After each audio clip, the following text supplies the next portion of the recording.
Survival of the fittest, Leonard. I disagree with you fundamentally that humans are trained and conditioned to be competitive. All higher species, mammals particularly, are competitive.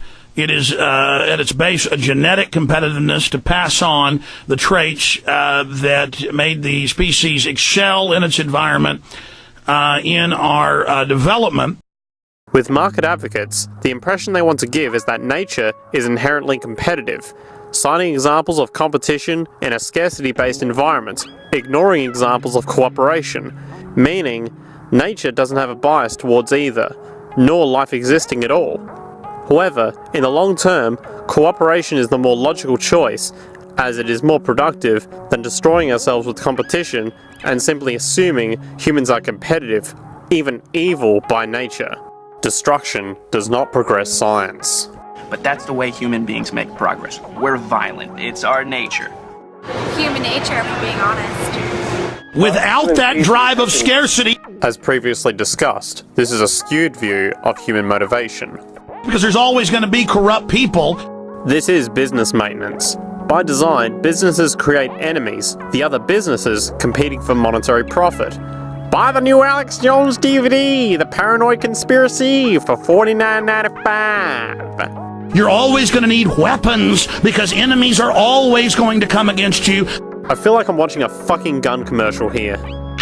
Americans, avenge your 9mm handgun when it's too late to protect your loved ones.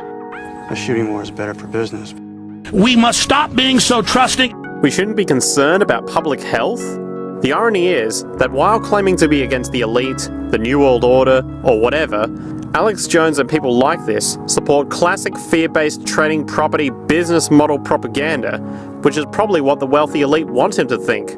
He exploits the science he insults for the promotion of fear, paranoia, and nonsense. The second defense is a belligerent social bias, generated from years of propaganda, which sees any other social system as a route to so-called tyranny. It was talk of utopia that killed 200 million people in the last century. So it was a politically motivated argument that had no technical merit whatsoever.